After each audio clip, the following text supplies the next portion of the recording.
चलते थे। बिजली महंगी होने की वजह से ना अब ये कंप्रेसर ज़्यादा इन हो रहे हैं, 2 मिनट में टैंक। वो एयर कंप्रेसर टैंक भरने के लिए ना 10-10, 12-12 मिनट चलते थे।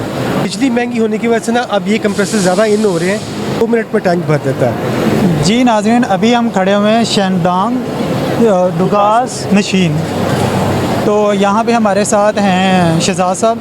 हमारे पहले तो मैं थोड़ा सा ओवरव्यू देता जाऊँ। ये हमारे पास पीछे आप मेरी बैग पे देख सकते हैं एयर कंप्रेसर, जो आम रूटीन में पहले हम जो यूज़ करते थे उसके साथ वो पंपिंग या हवा के लिए, एयर के लिए जो हम टायरों में या अपनी गाड़ियों में इस्तेमाल करते हैं। अब वो पहले जो थी वो मशीनें लगी होती थी, मोटर लगी होती थी, वो मोटर के साथ वो हवा एयर यानी कि स्टोर कर लेती थी। स्टोर करने के बाद वो एक, अगर आपकी लाइट नहीं है तो लाइट के बाद वो आपको या तो अवेलेबिलिटी नहीं होती थी उनकी हवा की, तो जब तक हवा नहीं आई या आपका कहीं आप जा रहे हैं तो आपका रास्ते में अगर बंद हो गई है गाड़ी या कोई टायर पंक्चर हो गया या कुछ भी हो गया, तो अब ये भी इसमें भी माशाल्लाह बहुत जदीद चीज़ आ गई हुई है। अस्सलाम वालेकुम। अस्सलाम। जी शहजाद साहब, आप इस मशीन के बारे में हमें कुछ ओवरव्यू देना चाहें जो नाज़रीन के। ये बेसिकली एयर कंप्रेसर है। पहले तो जैसे आपने बता दिया डिटेल में कि पहले एयर कंप्रेसर किस तरह के आते थे।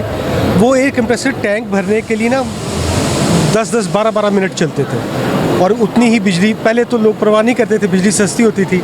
अब बिजली महंगी होने की वजह से ना अब ये कंप्रेसर ज़्यादा इन हो रहे हैं, क्योंकि ये अगर वो कंप्रेसर 10-12 मिनट में टैंक भरता है तो ये कंप्रेसर 2 मिनट में टैंक भर देता है। ये इतना एफिशिएंट है कि ये उतनी हवा 2 मिनट में प्रोड्यूस करके ऑफ हो जाता है। इसलिए अब तकरीबन हर इंडस्ट्री में यही कंप्रेसर्स लग रहे हैं और इनको हम स्क्रू एयर कंप्रेसर्स कहते हैं। ठीक है। और ये जो दूसरे हैं दो, और ये यानी कि अब ये 2 मिनट में हवा भरते हैं उतनी, तो वैसे तो मैं समझो तो यही मुझे लगता है कि अजम्पशन कि वो इतनी इलेक्ट्रिसिटी भी ज़्यादा लेता है। जी जी। मेन इनके पाकिस्तान में फेमस होने की वजह ही यही है कि जो बिजली महंगी होती गई पाकिस्तान में, तो ये कंप्रेसर्स इन होते गए। तो ये क्या दूसरे से कम लेता है बिजली? हाँ जी, देखें ना, अगर आप कंपैरिजन करें कि ये वो दूसरा 5-6 गुना ज़्यादा टाइम कंज्यूम कर रहा है उतना टैंक भरने के लिए, तो वो उतनी देर ज़्यादा बिजली इस्तेमाल करेगा ना। उसके साथ तो वो मोटर भी बड़ी वाली लगी होती है। वो तो मोटर भी तो खैर में भी बड़ी लगी होती है, लेकिन इसमें इन्वर्टर वाली मोटर भी आती है और इन्वर्टर वाली मोटर बहुत कम बिजली कंज्यूम करती है। ठीक है। आप यानी कि बताना चाहें नाज़रीन को कि ये कितनी, मसलन अगर ये 2 मिनट चला है तो कितनी बिजली, 1, 2, 3? ऐसी कैलकुलेशन तो नहीं है, क्योंकि इसमें जो सबसे छोटी कैपेसिटी हमारे पास है वो 10 हॉर्स पावर है और सबसे बड़ी जो है 100 हॉर्स पावर है। तो सब की कैटेगरी बिजली कंजम्पशन के हवाले से अलग-अलग है। बिजली की कंजम्पशन मोटर वाइज इसकी उतनी ही होती है जितनी दूसरे कंप्रेसर की, लेकिन ये टैंक जल्दी फिल कर देता है और जल्दी ऑफ हो जाता है। ठीक है। और वैसे देखा जाए तो ये जगह, आपको लगता नहीं है जगह उससे दूसरी से ज़्यादा लेगा हमारे? हाँ जी, ये डिपेंड करता है साइज़ पे ना।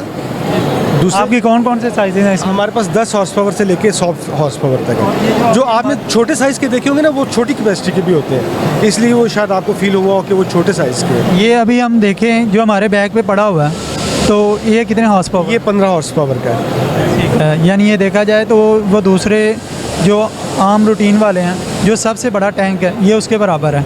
हाँ जी। अगेन वो आपने जो हुजम की बात की ना, वो शायद आपको इसलिए थोड़ा बड़ा लग रहा है क्योंकि ये कवर टाइप है, वो ओपन टाइप होते हैं, तो वो वैसे भी थोड़ा सा सेंसिटिव मामला। हाँ, इसलिए इसको कवर रखा जाता है। बाकी लेटेस्ट चीज़ तो अब यही है और फ्यूचर भी इसी का ही है। हाँ जी, हर चीज़ वो जिद्दत की तरफ जा रही है, पोल्यूटेड फ्री हो रहा है, तो जाहिर सी बात है ये भी। चलें, बहुत है, thank you so much Shahzad साहब।